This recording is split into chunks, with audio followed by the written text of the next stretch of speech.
Hello बच्चों, इस video में भी एंड में आपको एक क्वेश्चन मिलेगा। कमेंट बॉक्स में लिखिए, सॉल्व कीजिए, आंसर बताइए। और बहुत लोग कमेंट कर रहे हैं अभी, अच्छा मुझे अच्छा लगता है, पढ़ के बहुत अच्छा लगता है ना। और ऐसा लगता है कि चलो मैं और तुम लोगों को सिखाऊंगा, और भी नई नई चीज़ें आएंगी, जितना हो पाएगा उतने सिखाऊंगा।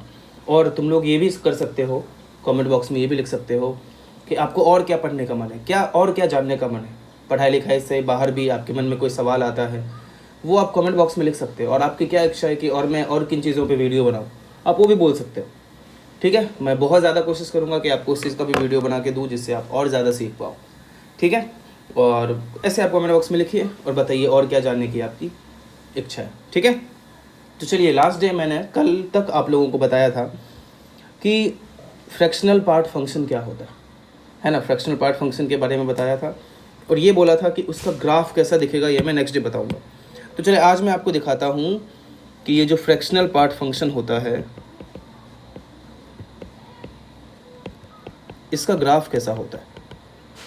ठीक है, पहली चीज़ मैं थोड़ा सा रिकैप कर देते हैं। रिकैप करना मतलब पीछे का देख लेते हैं कैसा था कि फंक्शनल पार्ट फंक्शन कैसा दिखता था। y इक्वल्स टू ऐसा दिखता था। इसका मीनिंग क्या होता था? इसका मीनिंग होता था कि कोई भी नंबर में, कोई भी डेसिमल नंबर हो या इंटीजर नंबर हो, उसमें उसका फ्रैक्शनल पार्ट क्या है। फ्रैक्शनल के पार्ट क्या है मतलब कि डेसिमल के बाद जनरली क्या है, मतलब 0 और 1 के बीच वाला जो वैल्यू होता है ना, मतलब इंटीजर के अलावा जो बचा वो पार्ट कौन सा है, वही होता है फ्रैक्शनल पार्ट फंक्शन। ठीक है, अब इसका अपने को ग्राफ ड्रॉ करना है।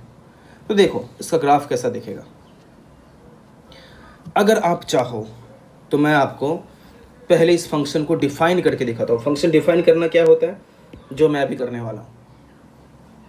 पहला मैं लूँगा कि x का वैल्यू अगर 1 और 0 के बीच हो, तो आप ही सोचो 0 और 1 के बीच का कोई भी नंबर ले लो, तो 0 और 1 के बीच के किसी भी नंबर का जो फ्रैक्शनल पार्ट होगा, कोई भी नंबर ले लो, 0.2, उसका फ्रैक्शनल पार्ट क्या होगा, 0.2 खुद ही होगा। 0 का फ्रैक्शनल पार्ट क्या होगा, 0 ही होगा, है ना। 1.2 को 0 और 1 के बाहर का रेंज हो गया, है ना। तो 0 और 1 के बीच का कोई भी नंबर लेंगे, उसका फ्रैक्शनल पार्ट क्या होगा, वो खुद ही होगा, है ना, वो खुद ही होगा। और 0 को इंक्लूड करेंगे क्योंकि 0 का भी देखो फ्रैक्शनल पार्ट मैंने आपको दिखाया, वो भी कितना हो रहा है, 0 ही हो रहा है कि नहीं। अब वही देखो, अगर मैं बोलूँ कि 2 और 1 के बीच ले लिया, 2 और 1 के बीच का नंबर कोई सा भी ले लिया, तो उसका फ्रैक्शनल पार्ट क्या होगा। जैसे 1.2 का क्या होगा फ्रैक्शनल पार्ट, 2 और 1 के बीच है ना, 1 आएगा। 1.3 का क्या आएगा, 1 आएगा। 1.9 का क्या आएगा, सॉरी 1 नहीं आएगा, मैंने गलत लिख दिया, 0.2 यहाँ 0.3 आएगा फ्रैक्शन, मैंने इंटीग्रल पार्ट लिख दिया था, 0.9। तो आप देख रहे हैं कि जो भी नंबर है उससे मैं 1 सब्ट्रैक्ट कर रहा हूँ, वही उसका फ्रैक्शनल पार्ट आ रहा है कि नहीं। तो क्या मैं x-1 लिख दूँ, और सीधी से ऐसे भी सोच सकते थे कि 1 से 2 के बीच कोई भी नंबर होगा तो फ्रैक्शनल पार्ट वैसे भी होता क्या है, x माइनस उसका इंटीग्रल पार्ट। तो 1 से 2 के बीच कोई भी नंबर का इंटीग्रल पार्ट क्या होगा, 1 ही होगा। तो x में से उसका इंटीग्रल पार्ट सब्ट्रैक्ट कर दिया मैंने, है ना। और वही नंबर मैं ले लूँ 3 और 2 के बीच, तो 3 और 2 के बीच क्या x-2 लिखूँ मैं, बिल्कुल लिख सकते हैं। आप चाहो तो एग्जाम्पल से भी देख सकता हूँ। 2.435 मैं नंबर ले लूँ, उसका फ्रैक्शनल पार्ट क्या होगा, 0.435, है ना। तो देखो 2.435 से क्या सब्ट्रैक्ट किया, 2 सब्ट्रैक्ट किया, 2 आया। और ऐसे ही जनरली हम लोग लिख सकते हैं। चलो एक और ले लेता हूँ, 4 और 3 के बीच लोगे तो x-3 हो जाएगा। इसके आगे भी आप इसी प्रकार देख सकते हो। अब इसका मैं आपको ग्राफ ड्रॉ करके दिखाता हूँ कि इसका ग्राफ कैसा दिखेगा। देखो ग्राफ कैसा दिखेगा। बहुत लोग आप लोगों में से सोच सकते हो कि इसका ग्राफ कैसे ड्रॉ करना है। तो पहली चीज़ कि ये जो ग्राफ ड्रॉ करेंगे, x का कुछ भी वैल्यू डालेंगे तो y तो फ्रैक्शनल पार्ट ऑफ x है, और फ्रैक्शनल पार्ट ऑफ x क्या होता है, 0 और 1 के बीच ही होता है हमेशा, है कि नहीं। 0 और 1 के बीच ही होता है, ये चीज़ भी आप याद रखो कि ये कभी ना कभी 1 से ज़्यादा होगा, ना कभी 0 से छोटा होगा। मतलब कि वो इसके बीच ही घूमने वाला है, यहाँ और यहाँ कहीं 1 होगा ना, उसके बीच ही घूमने वाला है। ऐसे ऐसे कैसे घूमेगा वो देखते हैं। तो अब पहला लेते हैं वही चीज़ जैसे इंटीग्रल पार्ट का निकाला था वैसे ही, 0 से 1 के बीच, ये रहा 0, ये रहा 1। तो 0 से 1 के बीच कैसा ग्राफ है, y=x जैसा ग्राफ है। तो ये रहा y=x का ग्राफ, मैंने आपको बोला था, याद रखा करो कैसा होता है, ऐसा होता है। क्या 1 को इंक्लूडेड किया है, नहीं किया है, तो 1 पे ही ऐसा सर्कल। क्या 0 को इंक्लूडेड इंक्लूडेड किया है, बिल्कुल किया, तो ऐसा सर्कल। और 1 से 2 के बीच कैसा होगा, x-1। अब आप x-1 का ग्राफ ड्रॉ करके खुद ही देखना, वो कुछ ऐसा दिखेगा, ठीक है। आगे बढ़ोगे तो वो कुछ ऐसा दिखेगा, है ना। उससे भी आगे देखोगे तो कुछ ऐसा दिखेगा, ये 3 हो जाएगा, और ये आगे कौन सा हो जाएगा, 4 हो जाएगा, 4 पे इंक्लूडेड नहीं रहेगा। और पीछे भी चाहो तो पीछे भी ग्राफ ऐसा ही दिखने वाला है ना, ऐसा ही दिखने वाला है। तो ये बिल्कुल ऐसा ही ग्राफ, ये किसका ग्राफ है, ये ग्राफ है y equals to fractional part of x का, ये फ्रैक्शनल पार्ट ऑफ x का ग्राफ है, ठीक है। इस चीज़ को आप याद रखिए और समझिए पहले तो ये हुआ कैसे, है ना, वो भी मैंने आपको समझाया कैसे हुआ है। तो ठीक है, ये ग्राफ हो गया फ्रैक्शनल पार्ट ऑफ x का। आगे बढ़ते हैं। आगे अब जैसे मैंने इंटीग्रल पार्ट का जो ग्रेटेस्ट इंटीजर फंक्शन होता था उसके बारे में थोड़ा बहुत कुछ चीज़ें बताया, और उसका भी उसके जैसा ही मैं इसके बारे में कुछ प्रॉपर्टीज़ बताता हूँ। जैसे मॉड्यूलस फंक्शन का भी बताया था, वैसे फ्रैक्शनल पार्ट फंक्शन का भी कुछ प्रॉपर्टीज़ बताता हूँ। एक तो मैंने पहले बता ही दिया आपको कि फ्रैक्शनल पार्ट जो होगा वो कभी 1 से बड़ा नहीं होगा, कभी 0 से छोटा नहीं होगा, है ना। और अगर किसी नंबर का इंटीग्रल पार्ट निकालेंगे और उसका फ्रैक्शनल पार्ट देखेंगे तो वो क्या होगा, वो 0 हो जाएगा, है कि नहीं, वो क्या हो जाएगा, 0 हो जाएगा, क्योंकि इंटीग्रल पार्ट निकाले तो वो इंटीजर हो गया, और सारे इंटीजर का फ्रैक्शनल पार्ट क्या होता है, 0 होता है ना। इसी प्रकार कोई नंबर का पहले फ्रैक्शनल पार्ट निकाला और उसका इंटीग्रल पार्ट देख रहे हैं तो वो भी तो 0 होगा, क्योंकि जैसे ही आपने फ्रैक्शनल पार्ट निकाला में से नंबर क्या हो गया, 0 और 1 के बीच वाला हो गया। तो 0 से 1 के कोई भी नंबर का फिर इंटीग्रल पार्ट निकालोगे तो वो 0 ही होगा, है ना। और किसी नंबर का फ्रैक्शनल पार्ट निकाला और उसका फिर से फ्रैक्शनल पार्ट निकाल दिया, तो अब सोचो क्या होगा। तो फ्रैक्शनल पार्ट निकाला उस नंबर का तो 0 पॉइंट समथिंग आ गया, और 0 पॉइंट समथिंग कोई भी नंबर आया उसका भी फ्रैक्शनल पार्ट वापस से तो वही नंबर होगा ना, होगा कि नहीं होगा। तो इसको मैं वापस से क्या बोल दूंगा कि ये फ्रैक्शनल पार्ट ऑफ x ही है। कितने बार भी लगा दो, एक और ब्रैकेट लगा दो, वो भी तो इसके इक्वल ही होने वाला ना। ये सब कॉमन सेंस वाली बातें हो गई, ठीक है। आगे x प्लस m का फ्रैक्शनल पार्ट क्या होगा, where m is any integer, मतलब कोई नंबर में एक इंटीजर ऐड कर दिया तो उसका फ्रैक्शनल पार्ट क्या होगा, तो इंटीजर ही ऐड किया है ना, फ्रैक्शन में कुछ ऐड किया है क्या, नहीं ऐड किया है, तो उसका भी फ्रैक्शनल पार्ट x ही होगा, फ्रैक्शनल पार्ट ऑफ x ही होगा। आप ही सोचो 2.3 है, उसमें 5 ऐड कर दिया तो उसका फ्रैक्शनल पार्ट में 0.3 बोल दूँ, क्योंकि 5 तो उसके इंटीग्रल पार्ट में ही ऐड होगा ना, फ्रैक्शनल पार्ट में कुछ ऐड होगा क्या, नहीं। तो where m belongs to integer वो लिखना ज़रूरी है कि m इंटीजर होगा तभी ये पॉसिबल है, नहीं तो नहीं है पॉसिबल। m अगर कोई डेसिमल नंबर हो गया तो फिर ये बात कभी नहीं हो सकता, ठीक है। अब जैसे मैंने आपको बताया था कि integral part of x plus integral part of -x क्या होगा, तो यहाँ भी अगर मैं पूछूँ आपसे कि fractional part of x plus fractional part of -x क्या होगा, तो क्या बोलोगे, करके आप देख सकते हो। फ्रैक्शनल पार्ट ऑफ x और फ्रैक्शनल पार्ट ऑफ -x क्या होगा, दो बातें होंगी, है ना, दो बातें होंगी। वापस से बिल्कुल सेम उसके जैसा है कि या तो ये इंटीजर है क्या x, या इंटीजर नहीं है। अगर इंटीजर है, जैसे 5 ले लिया, 5 का फ्रैक्शनल पार्ट प्लस -5 का फ्रैक्शनल पार्ट, तो 5 का फ्रैक्शनल पार्ट 0, -5 का फ्रैक्शनल पार्ट 0, 0 + 0 0, तो मैं 0 लिखूंगा अगर x क्या है, इंटीजर है। लेकिन वही अगर इंटीजर नहीं है तो क्या होगा, सवाल उधर उठता है। तो 1.2 जैसे ले लिया मैंने, उसका फ्रैक्शनल पार्ट प्लस -1.2 का उसका फ्रैक्शनल पार्ट, तो 1.2 का फ्रैक्शनल पार्ट क्या हो जाएगा, 0.2, लेकिन -1.2 का फ्रैक्शनल पार्ट क्या हो जाएगा, 0.8। आपको याद हो तो मैंने बताया था क्या करते हैं, -1.2 से उसका इंटीग्रल पार्ट सब्ट्रैक्ट करते हैं, तो -1.2 + 2 हो जाएगा, दैट इज 0.8। और ये किसके इक्वल आया, 1 के इक्वल आया। अच्छा, मतलब कि अगर कोई भी नेगेटिव नंबर का फ्रैक्शनल पार्ट देखते हैं उसका नेगेटिव साइन हटा दो, है ना, नेगेटिव साइन हटा दो, मतलब कि चलो मैं आपको दूसरा बताता हूँ, आगे बताता हूँ चीज़ जो मैं भी बताने वाला था। ये इक्वल टू क्या आ गया, 1 आ गया, है कि नहीं। देखो हर बार कुछ भी नंबर ले लो, 3.7 ले लो, तो 3.7 का आप खुद भी माइनस करके देखना, तो 3.7 का क्या हो जाएगा, 3.7 का हो जाएगा फ्रैक्शनल पार्ट 0.7, और -3.7 का क्या हो जाएगा, 0.3, दैट इज़ 1, करके देख लेना आप। मतलब कि इस बात से ये एक एक्स्ट्रा कॉन्सेप्ट मिलता है कि बार बार ऐसे सब्ट्रैक्ट करने की ज़रूरत नहीं है। हम लोग ये काम कर सकते हैं कि कोई भी नंबर हो, नेगेटिव अगर नंबर है, -x है, उसको हम लोग क्या लिख सकते हैं कि अगर इंटीजर नहीं है तो 1 minus integral part of x if x is not integer, है ना, लिखा जा सकता है ऐसे।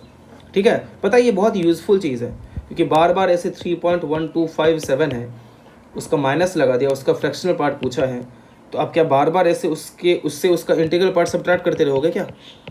जो भी है 1257 जो भी है, फिर माइनस उसका -4 सब्ट्रैक्ट करने से अच्छा है कि डायरेक्ट ही हम लोग क्या करें, मैं बताता हूँ, 1 मिनट, ये ज़्यादा मिटा दिया मैंने।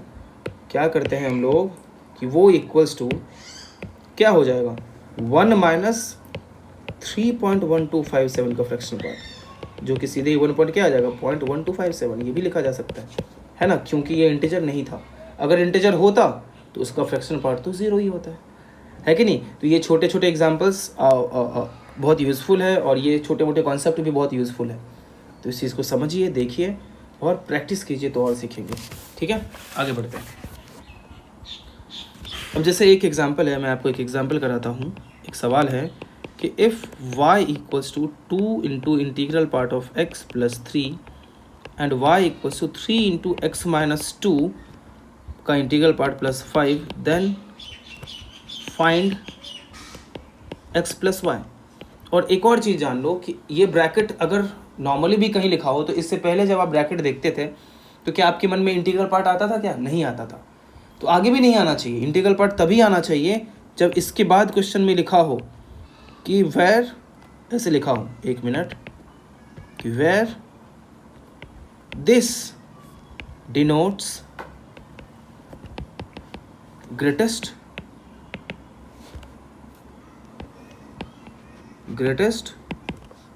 इंटीजर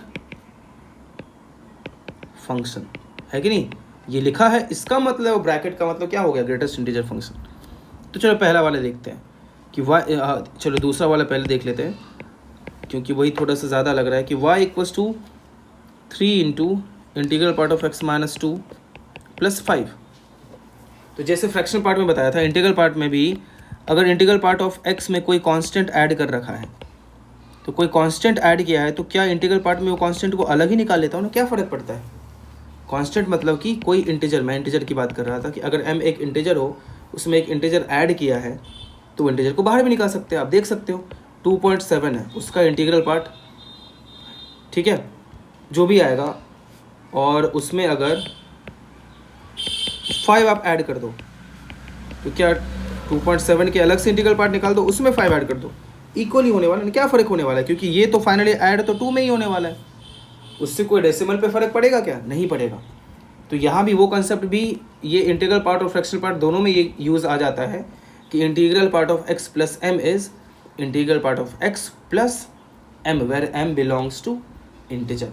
ठीक है, तो वैसे ये काम यहाँ भी किया जा सकता है कि इसको मैं क्या लिख सकता हूँ, 3 इंटू अलग से x निकाल लिया, माइनस 3 इंटू 2 कर दिया 5, 6 प्लस 5 क्या हो गया, 3 into integral part of x minus 1।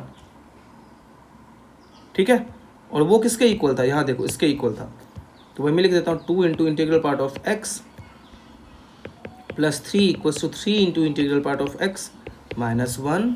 तो ये क्या हो जाएगा, 3 into integral part of x minus 2 into integral part of x equals to 3 plus 1 4। तो ये क्या हो गया, integral part of x is equals to 4। तो यही आंसर नहीं है, वहाँ पे वैल्यू पूछा गया था x का, कि x प्लस वाई का वैल्यू पूछा गया था। तो x तो तब x, y क्या आ जाएगा, y का क्या वैल्यू था, चलो y तो निकाल लेते हैं पहले। y is 2 into integral part of x plus 3, तो इंटीग्रल पार्ट ऑफ x तो 4 आया, प्लस 3 11 आ गया। लेकिन इंटीग्रल पार्ट ऑफ x 4 है, इससे x का तो वैल्यू नहीं आया ना, हम लोग x का वैल्यू निकालेंगे तब तो हो पाएगा।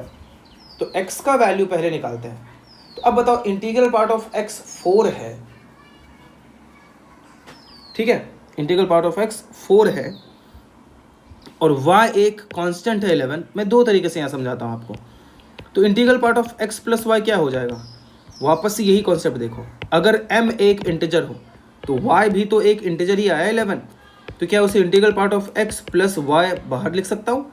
बिल्कुल लिख सकते हैं। तो इंटीग्रल पार्ट ऑफ एक्स क्या है 4 और वाई क्या है 11, क्या आ गया 15। ये एक तरीका हो गया। लेकिन अगर y का वैल्यू पॉइंट में होता तो दिक्कत हो जाता है ना। y का वैल्यू पॉइंट में होता तब तो दिक्कत हो जाता। तो y का वैल्यू अगर पॉइंट में होता तो क्या करते हैं देखो। तो इंटीग्रल पार्ट ऑफ x 4 आएगा कब? जब x 5 से छोटा हो लेकिन 4 से बड़ा हो। जब x का वैल्यू क्या हो 4 और 5 के बीच में हो। अब उसी को लिखने का ये तरीका मैंने लास्ट लेक्चर आपको बताया भी था कि x बिलोंग्स टू क्या लिखते हैं 4 इंक्लूड किया है लेकिन 5 इंक्लूड नहीं किया है, ऐसे भी लिखा जा सकता है। मतलब x का वैल्यू अब 4 से 5 के बीच होगा, है ना। तो x प्लस वाई किसके बीच होगा?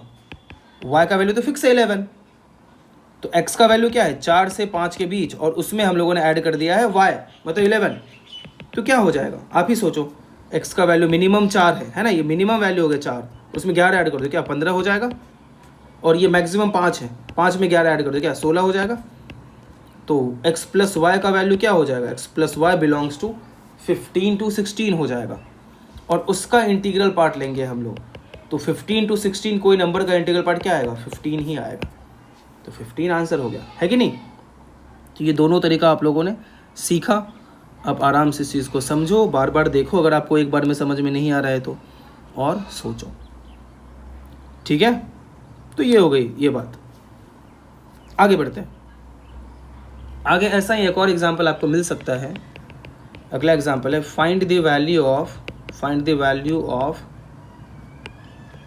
Integral part of 1/2 plus integral part of 1/2 plus 1/1000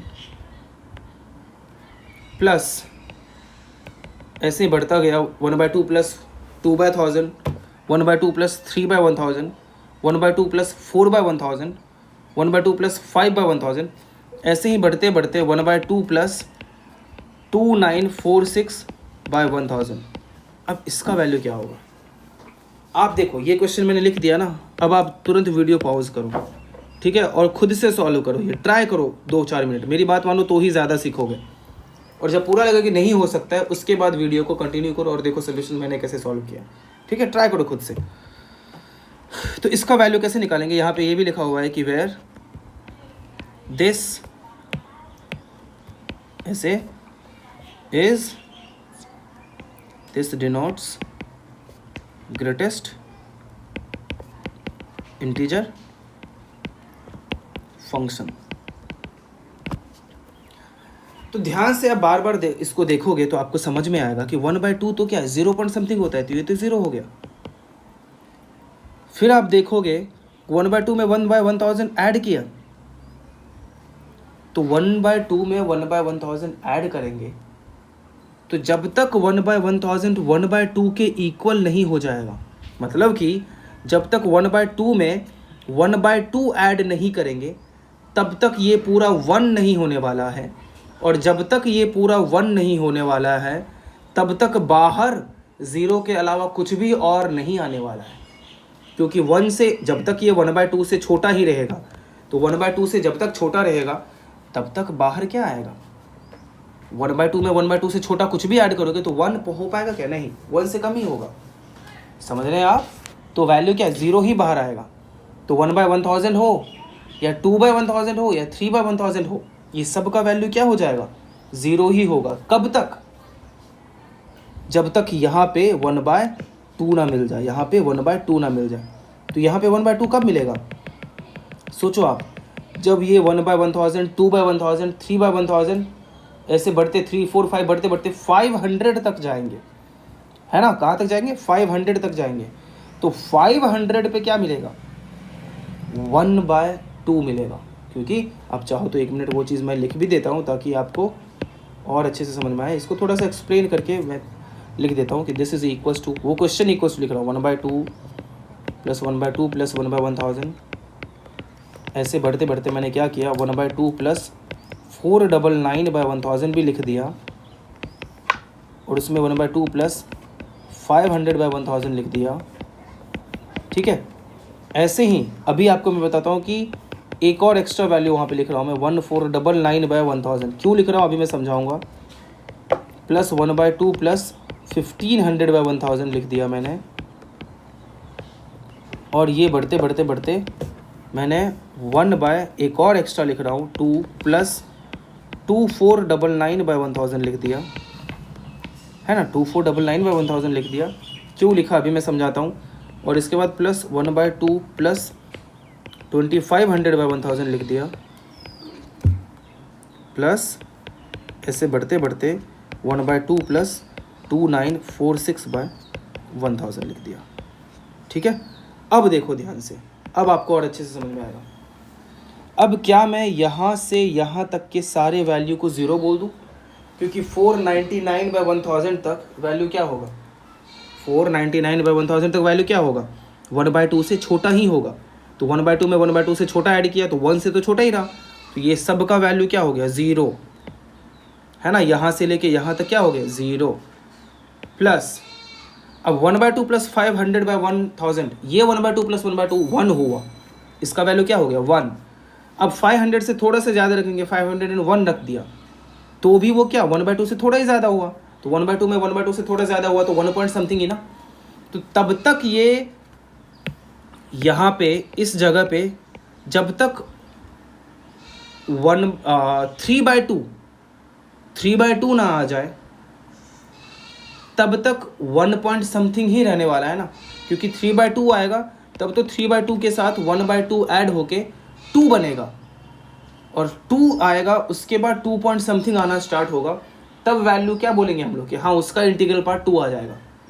नहीं तो 3/2 से छोटा कुछ भी लेंगे, थोड़ा सा भी कम होगा तो वो 1.999 हो जाएगा, क्या पता, है ना। तो उसका इंटीग्रल पार्ट तो 1 ही रहेगा ना।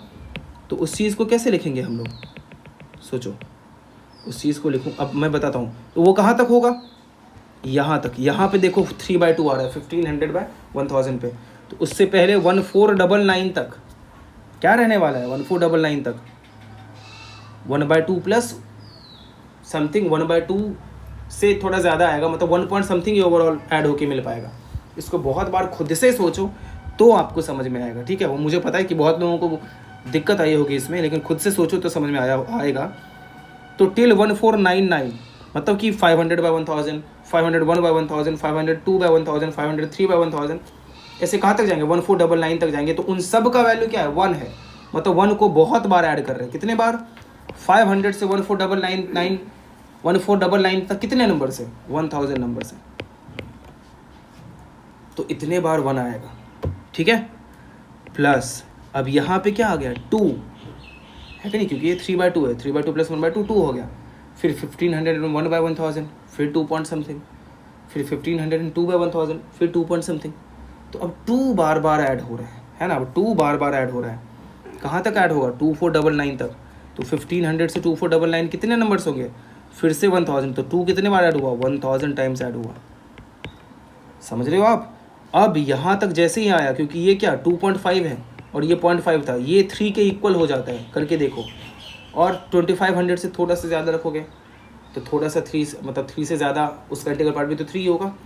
तो 3 कितने बार ऐड हो रहा है, 2946 माइनस 2500 कितना होता है, 446। लेकिन एक इसको भी तो सब्ट्रैक्ट कर दिया, तो एक कितने नंबर्स हो गए, 447 नंबर्स हो गए। तो ये इसका वैल्यू होगा। तो कितना हो गया, 3000 प्लस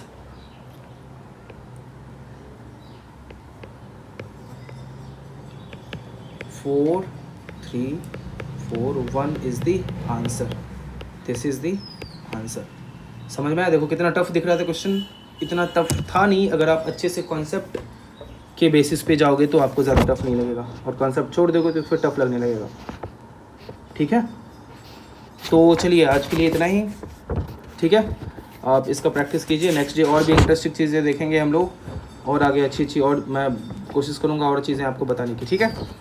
तो मैंने वीडियो के स्टार्टिंग में जो बातें बोली थी उस पर ध्यान दीजिएगा और सोचिएगा और क्या किया जा सकता है, ठीक है। तो आज का सवाल, वो सवाल जो आपको कमेंट बॉक्स में लिख के बताना है, the number of positive n, अच्छे से सोचना, in the range of 12 to 40, मतलब 12 से 40 के बीच जो भी नंबर है, such that the product n-1 into n-2 into n-3 है ना, n-4 n-5 n का जो भी वैल्यू है into 3 into 2 into 1 is not divisible by n is what. ठीक है, मतलब कि कितने ऐसे पॉजिटिव n हैं किसके बीच में, 12 से 40 के बीच में, जिनको गुना करेंगे ऐसे। n का वैल्यू मान लो 15 है तो 15 माइनस 1 गुना 15 माइनस 2 गुना 15 माइनस 3 गुना 15 माइनस 4 गुना 15 माइनस 5, कहाँ तक, जिससे कि 3 गुना 2 गुना 1 तक ना आ जाए। ये जो प्रोडक्ट होगा वो n से डिविजिबल नहीं है, ऐसे कितने नंबर हैं। ठीक है, तो सोचिए इसके बारे में और कमेंट बॉक्स में लिख के बताइए। ठीक है, चलिए ठीक है, आज के लिए इतना ही। Thank you so much, bye bye.